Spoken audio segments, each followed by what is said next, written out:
गया अपना किया रे चीनो अधर अधारे।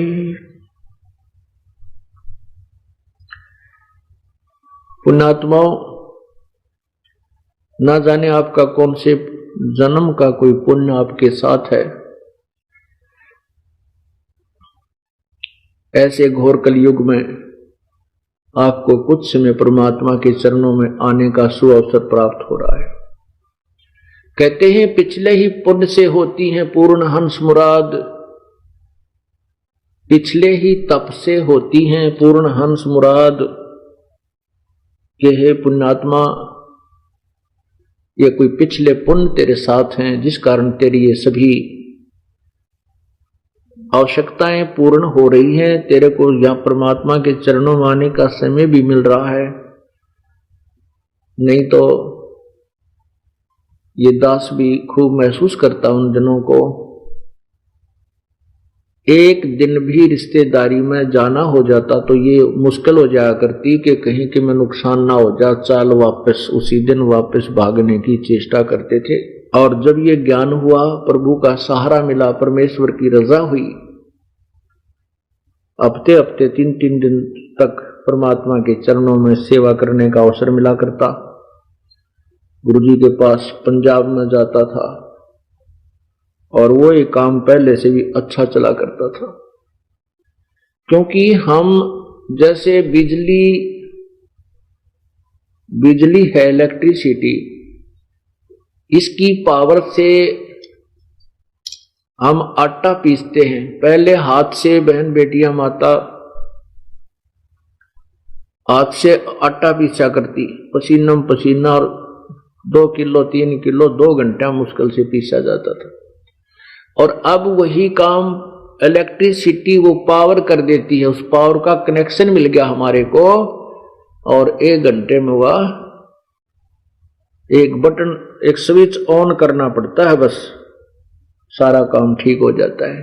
इतनी आसानी से वो काम हो जाता है। इसी प्रकार हम जब परमात्मा की पावर से कनेक्टेड हो जाएंगे, हमारा जो परिवार है परमात्मा की पावर से संबंधित हो जाएगा, उसका कनेक्शन हो जाएगा, फिर वो पावर तो बहुत प्रबल है। परमात्मा तो अनहोनी कर सकता, जो हम नहीं कर सकते, मानव नहीं कर सकता, उसको भगवान किया करता है। इसलिए उस पावर की हम तलाश किया करते थे।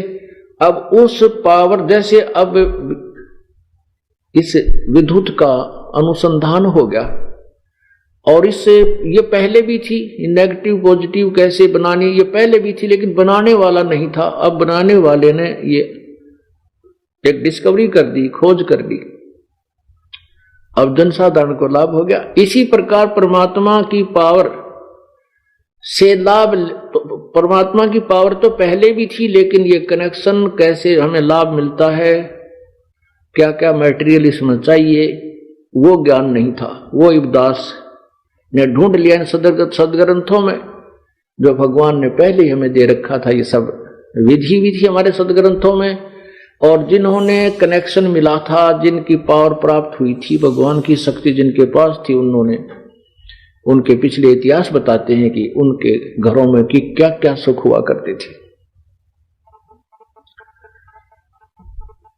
तो आपके ऊपर ना जाने कौन से जन्म का पुण्य है कि आपको यहां भगवान के दरबार में आने का सुअवसर प्राप्त हो रहा है। और पुण्यात्माओं, आपके लिए वो दुख, वो कष्ट वरदान सिद्ध हो जाएगा, जिस कारण से आप अब सतलोक आश्रम में पहुंचे हो। किसी भी कारण से, किसी भी कष्ट के कारण आप यहां आए हो, वो कष्ट तो दूर होगा ही होगा, और साथ में आपको भगवान मिलेगा। आपके लिए वो कष्ट, वो दुख, आपका वो भूत, वो पितर जो आपको दुखी करा करता, आपके लिए वो एक वरदान सिद्ध हो गया कि वो उसके कारण, उसके दुख के कारण आप परमात्मा की तलाश में चल पड़े। जब तक हम दुखी नहीं होते, हम भगवान की खोज नहीं करते, स्वाभाविक अपनी वही काम चलाओ सी लल्लो पत्तो सी भक्ति करते रहते हैं। और वो दुख आपके लिए एक बहुत ही उपकारी सिद्ध होगा, क्योंकि आप परमात्मा के चरणों में आ गए। और फिर आपको डर लगेगा कहीं फिर नाम छोड़ दिया तो फिर वो देवता ना आ जाए, वो आपके लिए सदा आपका सहयोगी रहेगा। इसलिए ये कारण भी परमात्मा, वैसे तो दुखी हुए, बहुत कोई पाप था आपका और आपका पुण्य भी साथ था जो आपको यहां धक्का दे लाया, यहां आपको धक्का लाया, यहां पर खींच लाया, ये पुण्य भी था, भले ही कारण कोई पाप ही बना हो। तो पुण्यात्माओं, इस काल के रहट के कुएं में परमात्मा की रजा बिना जीव नहीं निकल सकता। इसी घर के संसारिक धंधे के कोल्लू में मर ही जाता है, इसको एक मिनट की चैन नहीं है। और अब देख लो, आप देख रहा हूं मैं, बहन बेटी भाई बुजुर्ग नौजवान बच्चे, सर्विस वाले भी, बिजनेसमैन भी, यहाँ 2-2 3-3 हफ्ता दिन भी परमात्मा के चरणों में रह जाते हैं और काम पहले से भी उत्तम चल रहा है। जैसा कि आपको बताते हैं कि असंग जन्म तो मृत्या हो गए, जीवित क्यों नाम रह रही। जीवित मरना इसी को कहते हैं कि नो सोच ले, अगर आज मेरी मृत्यु हो जावे तो कल इस परिवार के साथ कौन रहेगा, कौन ये बरोटे ढोएगा, कौन ये पानी भर के लिया होगा, गोबर गिर का होगा, या कौन ये काम करेगा जो तू ठेका ले रहा है। तो इसलिए 2-3 दिन महीने में जरूर मर जाना चाहिए अपने को, सुसाइड नहीं करना। जीवित मरना, जीवित मरण का अर्थ होता है कि वहां नो सोच ले मर गया तो आज अब 3 दिन के लिए मर गया, और परमानेंट मर जाएंगे जब भी, वो सारा काम वहीं रह जाएगा, फिर तो कुछ भी हो। तो वो 3 दिन का जो मरना हमारा, वो परमात्मा के निकट ले जाएगा। और फिर भगवान, क्योंकि परमात्मा ने तो करना ही है, हम तो उस गाड़ी के नीचे, जैसे गाड़ी बैलगाड़ी जा रही थी, उसके नीचे कुत्ता चल रहा था और उसकी पूंछ, उसने पूंछ लगा रखी अपनी धूम गाड़ी के नीचे। तो उसने सोचा यार गाड़ी को तू ही धक्का रहा है, तेरे कारण ही चल रही है। तो उस कुत्ते ने सोचा तो रुक के देख या गाड़ी चल रहा के नहीं चले। वो कुत्ता रुक गया, रुक गया तो गाड़ी तो जा रही थी, क्योंकि गाड़ी चलाने वाले ने व्यवस्था और न्यारी कर रखी है। गाड़ी जा रही है, कुत्ता रह गया पीछे। तो हम तो केवल धूम लगाए बैठे हैं, काम परमात्मा नहीं करना। तो इसको एक आधी बार हटा के देख लो, या चलेगी कि नहीं चलेगी। ये तो चलेगी, क्योंकि दास ने खूब, क्योंकि एक नया परमात्मा ने एक ऐसा सूर्य उदय करना था इस तत्व ज्ञान का। इससे पहले इस दास की कति ठोक ठोक हला के जो है ना विश्वास दृढ़ किया हर साइड से।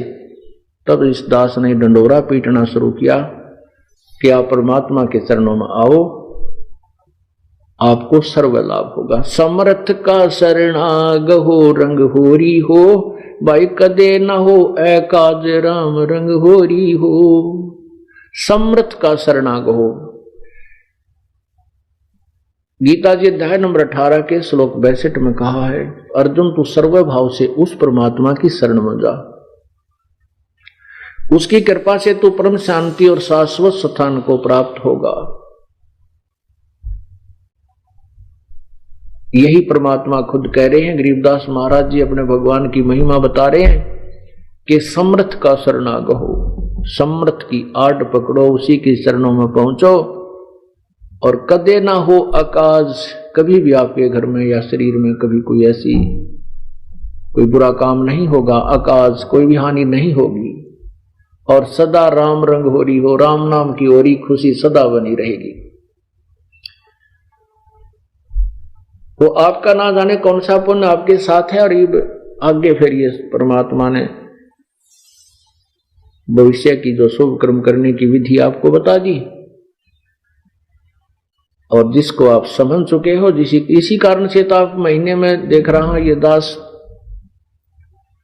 अब 4-5 तारीख को भी बहुत पुण्यात्मा आई थी। आज 6 दिन के बाद कल 10 तारीख से फिर मेला भर गया भगवान का। आगे 25, 26, 27 का अक्टूबर का फिर प्रभु का मेला है, प्रभु के ये समागम है। और रह रहकर पुण्यात्मा बढ़ चढ़कर आ रहे हैं। परमात्मा कहते हैं समझा है तो सिर दर पाओ, और बहर नहीं रे ऐसा दाव, ऐसा दाव, दाव माने बिल्कुल कोई टाइम वो है, कोई समय होता है, बार बार नहीं मिलती है अवसर जो आज को आपको मिले हैं, पूर्ण तत्व ज्ञान मिल गया, पूर्ण संत मिल गया, पूर्ण भगवान का रास्ता मिल गया, मनुष्य जीवन आपको मिला हुआ, और फिर यहां सतलोक आश्रम मिल गया। इसलिए कहते हैं समझा है तो सिर दर पाओ, बहर नहीं रे ऐसा दाव।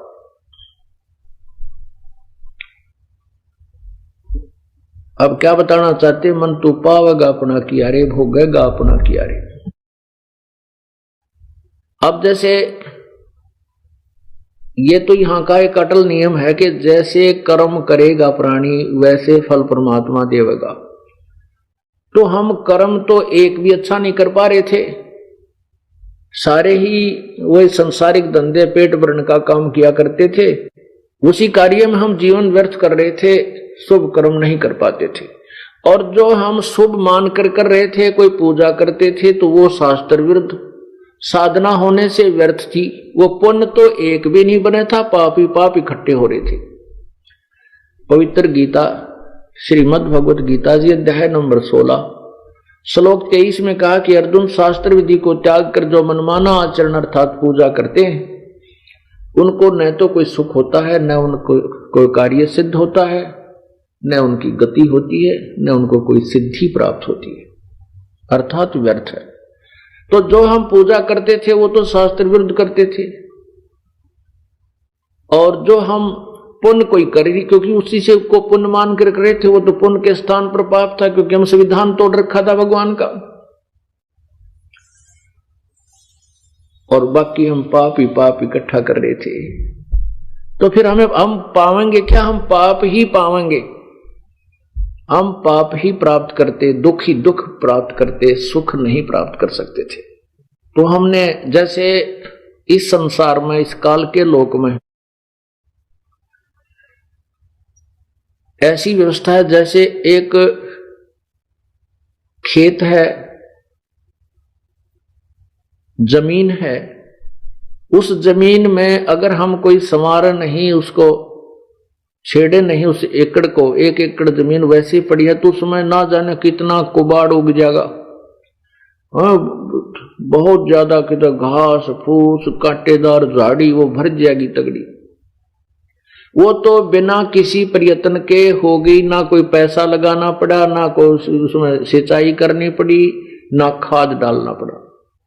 और उसी एकड़ में, उसी किले में, उसी जमीन में यदि हम अपने खाने के लिए कनक, गेहूं, बाजरा, जवार, धान उपजाने का प्रयत्न करेंगे तो उसके लिए बहुत मेहनत करना पड़ेगा, खेत को संवारना पड़ेगा हल से या ट्रैक्टर से 2 व 4 व, जब तक वो बीज बोने के योग्य नहीं होती उसको बार बार गुड़ाई की जाती है। और फिर बीज बोना, वो भी पैसे लगे बीज में, और बीज बीजने के बाद फिर खाद और पानी, फिर उसकी रखवाल, फिर उसको काटना, निकालने के लिए पैसे लगे, और फिर तब कहीं जाकर के वो हमें अन्न प्राप्त होता है, जिससे हमारा निर्वाह होता है। और उसके विपरीत यदि हम कोई, इसी प्रकार हमारा शरीर समझो मानव शरीर है, इसमें पुण्य कमाने के लिए, पुण्य बनाने के लिए, शुभ कर्म करने के लिए हमें समय भी छोड़ना पड़ेगा, समय भी देना पड़ेगा। हमने परमात्मा पाने के लिए, शुभ कर्म करने के लिए 2 पैसे पुण्य पर भी लगाने पड़ेंगे, अपना समय भी लगाना पड़ेगा, तब जाकर के हमारे पुण्य शुरू होंगे, प्रारंभ होंगे, तब हमें कोई पुण्य मिलेंगे। और इसके अतिरिक्त पाप तो अपने आप ही हो जाते हैं। कहते हैं पृथ्वी ऊपर पग जो धारे, करोड़ जीव एक दिन में मारे। जैसे हम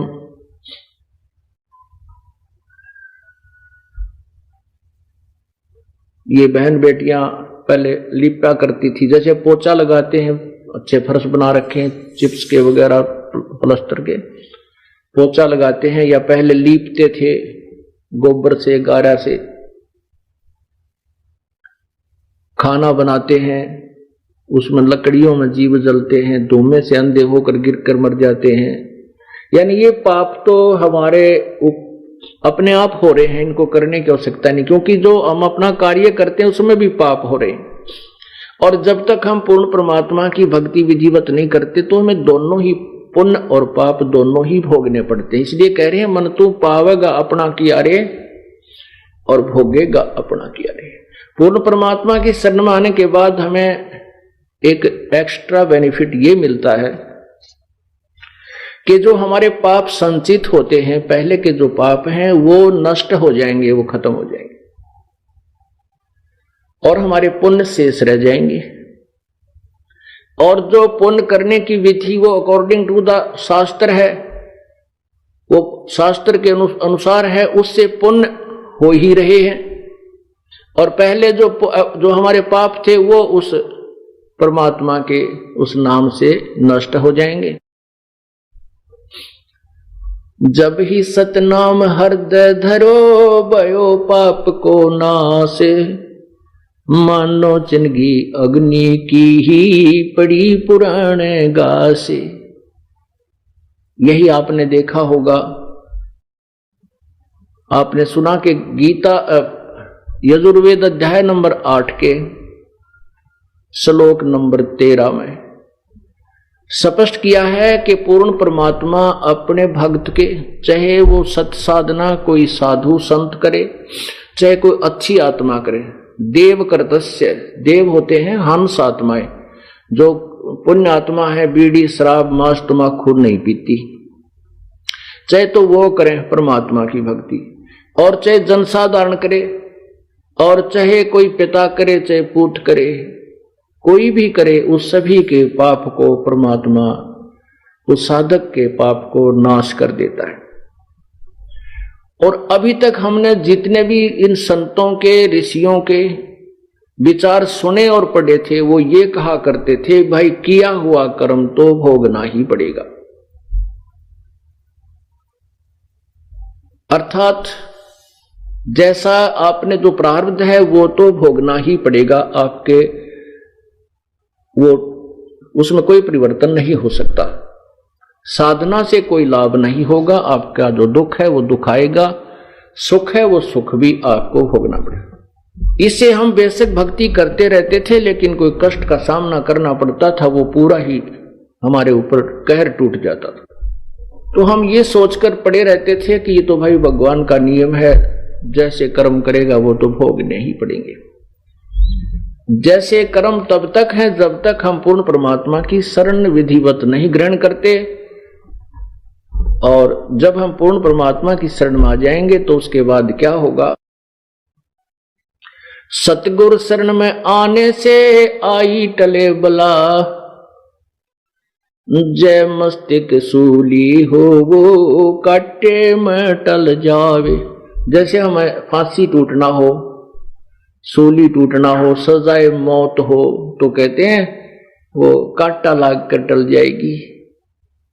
ऐसी इतना हमारे को राहत मिलना प्रारंभ हो जाएगा जब हम पूर्ण परमात्मा की शरण में समर्पण भाव से आएंगे, अनन्य मन से अव्यभिचारिणी भक्ति के द्वारा इस परम पिता की शरण ग्रहण करेंगे, तब हमें पूर्ण लाभ ये देना प्रारंभ करेगा।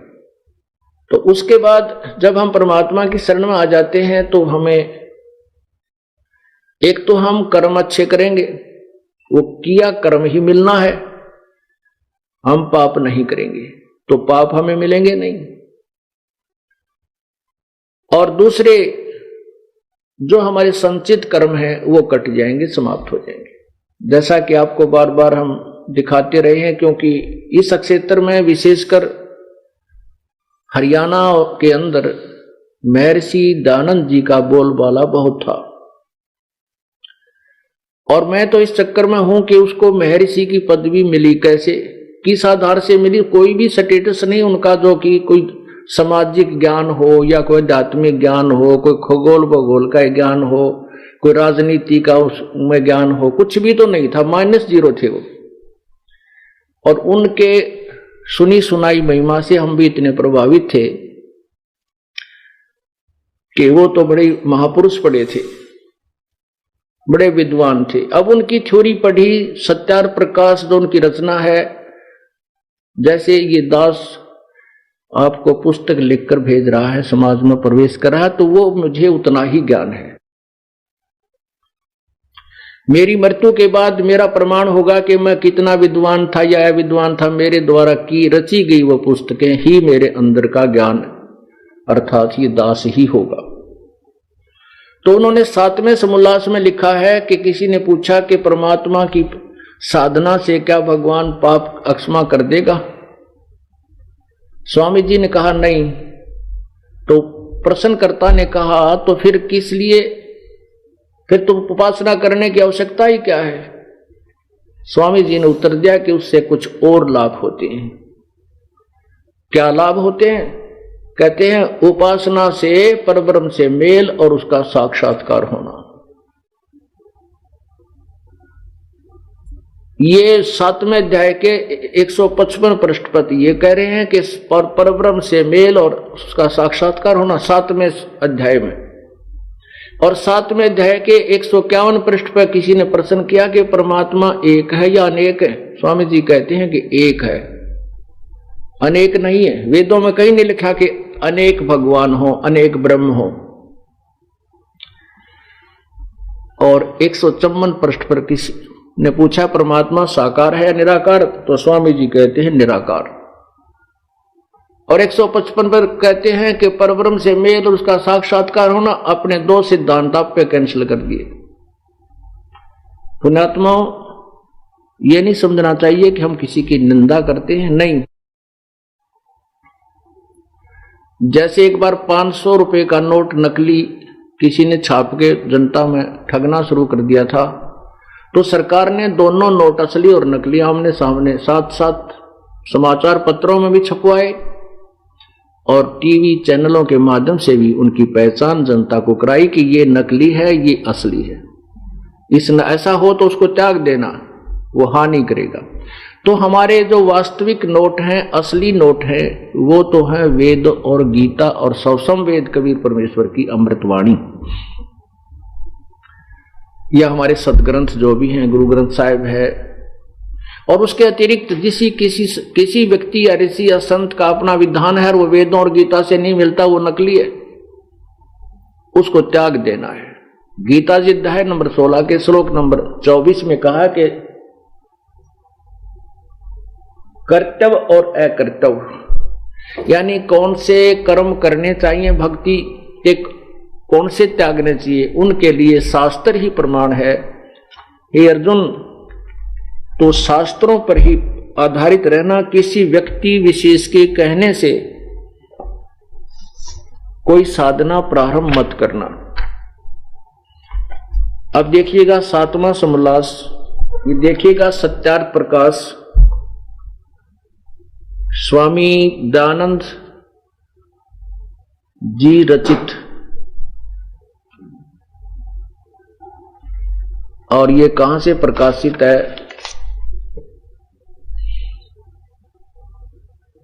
प्रकाशक है वैदिक यति मंडल, दानंद मठ, दीना नगर, पंजाब। और छपा कहां से है? नीचे देखिए, मुद्रक आचार्य प्रिंटिंग प्रेस, दानंद मठ, गोहाना मार्ग, रोहतक।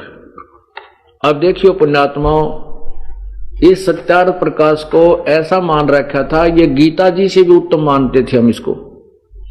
अब पता चला ये तो निरा गोबर भरा, इसके अंदर कुछ भी नहीं है, कहीं भी कोई ज्ञान नाम की चीज सत्यार्थ प्रकाश में नहीं है।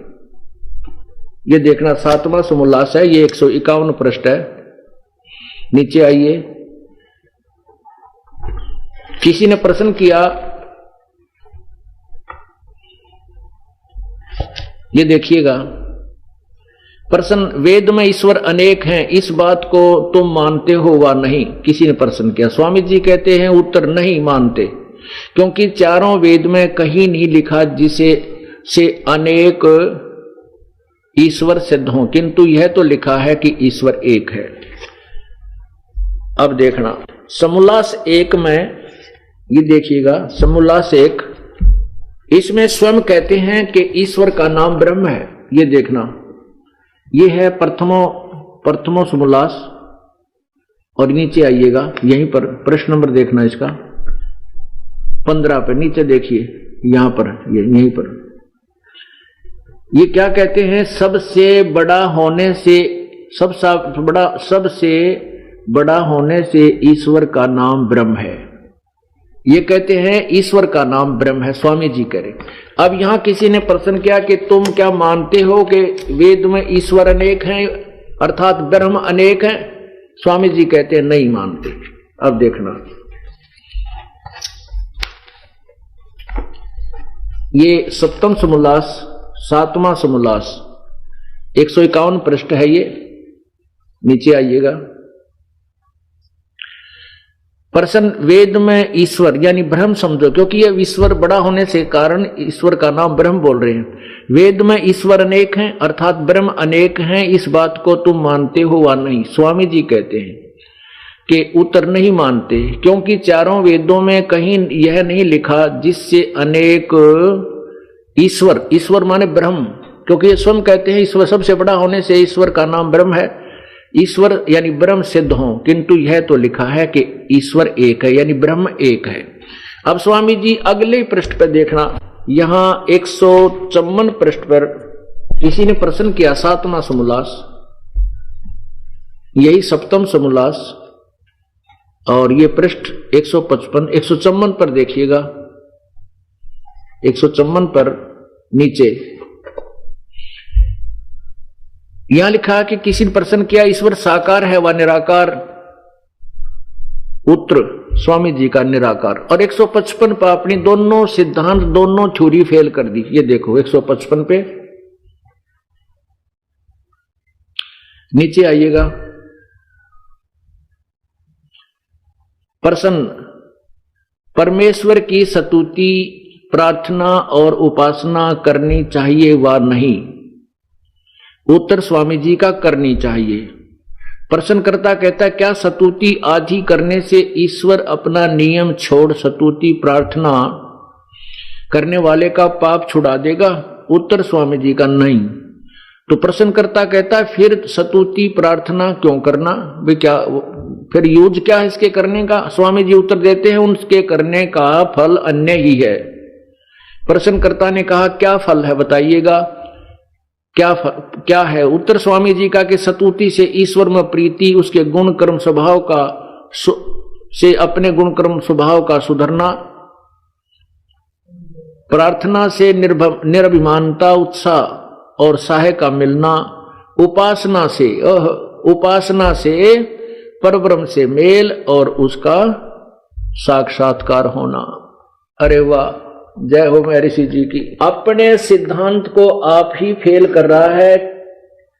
कह रहा है कि उपासना से परब्रह्म, परब्रह्म माने ब्रह्म से नेक्स्ट, ब्रह्म से नेक्स्ट ब्रह्म, यानी परब्रह्म। दो भगवान सिद्ध कर दिए, ब्रह्म और परब्रह्म, दादा और परदादा। पर माने नेक्स्ट, दूसरा।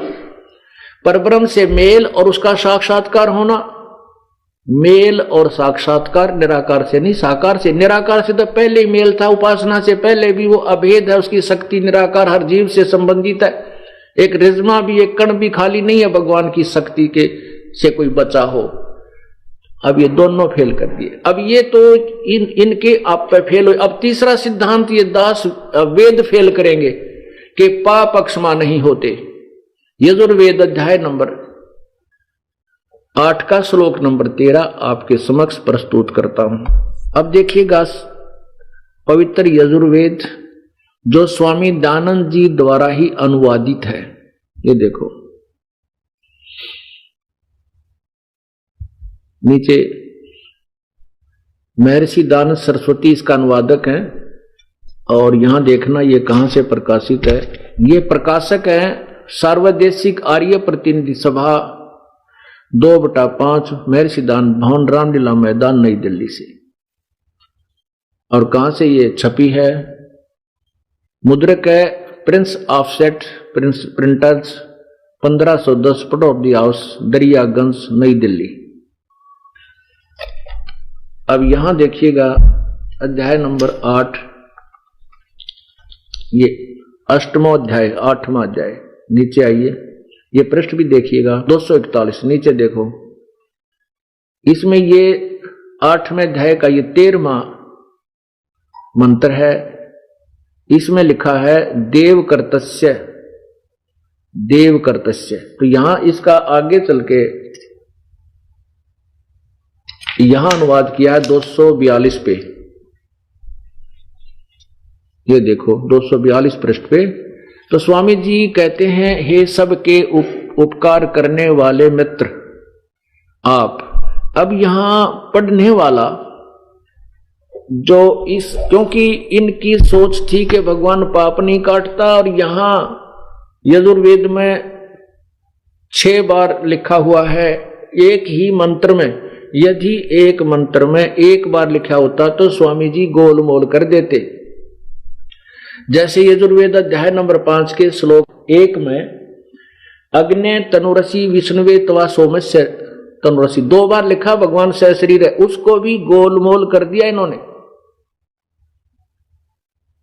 अब यहां इन्होंने केवल इतना फर्क अंतर कर दिया कि हे सबके उपकार करने वाले मित्र, यहां मित्र शब्द लिख दिया। तो जनसाधारण पढ़ने वाले ने सोचा मित्र अपने दोस्त के लिए कुछ थोड़ा बहुत कर देता होगा, इसलिए आदमी नो ध्यान नहीं गया कि यहां ये लिखा है कि परमात्मा मित्र परमात्मा को कहती है। स्वयं बता रहे हैं स्वामी जी के प्रथम अध्याय में मित्र का अर्थ परमेश्वर ही समझना, क्योंकि उस सबका परमेश्वर है, वो ही वास्तविक मित्र है, यहां स्पष्ट किया है। ये देखिएगा वही सत्यार प्रकाश समोल्लास प्रथम, यहां देखो इधर श्लोक नंबर पृष्ठ नंबर 18 पे नीचे, प्रसन्न मित्र आदि नाम से सखा और इंद्र आदि देवों से के प्रसिद्ध व्यवहार देखने को मिलते हैं, देखने उन्हीं का ग्रहण करना चाहिए। उत्तर स्वामी जी का, यहां उनका ग्रहण करना योग्य नहीं, क्योंकि जो मनुष्य किसी का मित्र है, किसी का मित्र है, वही अन्य का शत्रु और किसी से उदासीन भी देखने को आता है। इसलिए मुख्यार्थ में सखा आदि का ग्रहण नहीं हो सकता, किंतु जैसा परमेश्वर सब जगत का निश्चित मित्र, न किसी का शत्रु और न किसी से उदासीन है, इससे भिन्न कोई भी जीव इस प्रकार कभी नहीं हो सकता। इसलिए परमात्मा ही का ग्रहण यहां होता है। यहां हां गौण अर्थ में मित्र आदि शब्द से भी सुहृदय मनुष्यों का ग्रहण होता है। नीचे देखिए, जो सबसे स्नेह करे और सबको प्रीति करे योग्य है, करने योग्य है, वह परमेश्वर ही सच्चा मित्र है। इससे परमेश्वर का नाम मित्र है। यानी यहां मित्र शब्द परमेश्वर के लिए ही है। इसलिए आपको दिखा रहा हूं क्योंकि हम पीछे समाचार पत्रों में विज्ञापनों के माध्यम से हमारा और जो हमारा विरोध कर रहे हैं जो आचार्य, उनका एक समाचार पत्रों में आपस में जो है लेख प्रतिलेख चले थे। तो उन्होंने इस बात को उलझाने के लिए लिखा था कि 8वें अध्याय के 13वें श्लोक में परमात्मा नहीं लिखा है, मित्र लिखा है। तो वो तो क्योंकि जो इंसान जिसका ज्ञान खत्म हो जाता है वो फिर बकवादों पर आ जाते हैं, वो सत्य को ग्रहण नहीं कर सकते, क्योंकि उनकी पोल खुल जाती है और वो अपने आप को बड़े सुपीरियर मान रहे थे। तुम्हारे जैसा ज्ञान नहीं, महर्षि दानंद जैसा विद्वान नहीं, और मैं को महर्षि दानंद जैसा तो अज्ञानी कोई मैंने आज तक किसी भी को देखा ही नहीं। इतने महापुरुषों के लेख पढ़े, किसी ने कुछ तो थोड़ी बहुत बात लवा ला रखी है। इन कहता सारी थोड़ी गलत, समाज सुधार पढ़ ले तो रोना आ जावे इंसान को, और उनके विचारों को कोई स्वीकार कर लेता, आग लग जाए पूरे समाज में।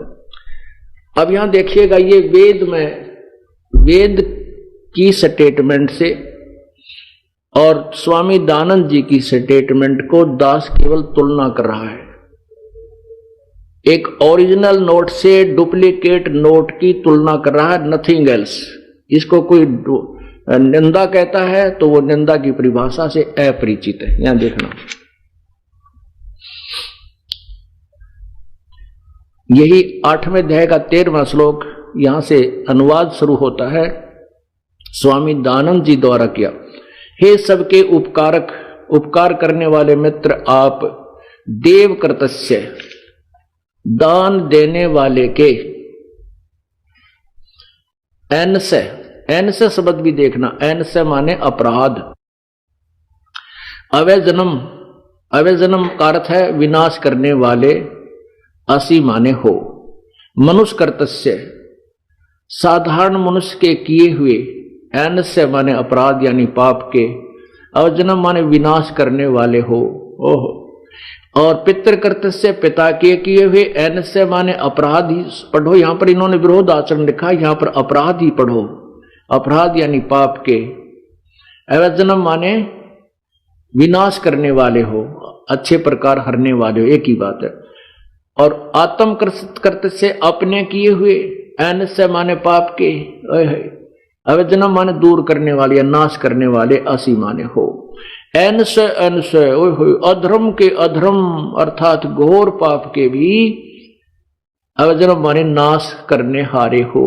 हे भगवान, अब देखो, विद्वान जानता हुआ मैं यत, जो कुछ भी धर्म आचरण यानी धर्म, एन माने पाप होता है, एनस एन, पाप कर किया करता हूं वा करूं, अनजान मैं जो कुछ भी किया करता हूं वा करूं, उस सब के, एन से माने पाप के, दुष्ट आचरण नहीं, पाप के हरने दूर करने वाले अर्थात नाश करने वाले हो।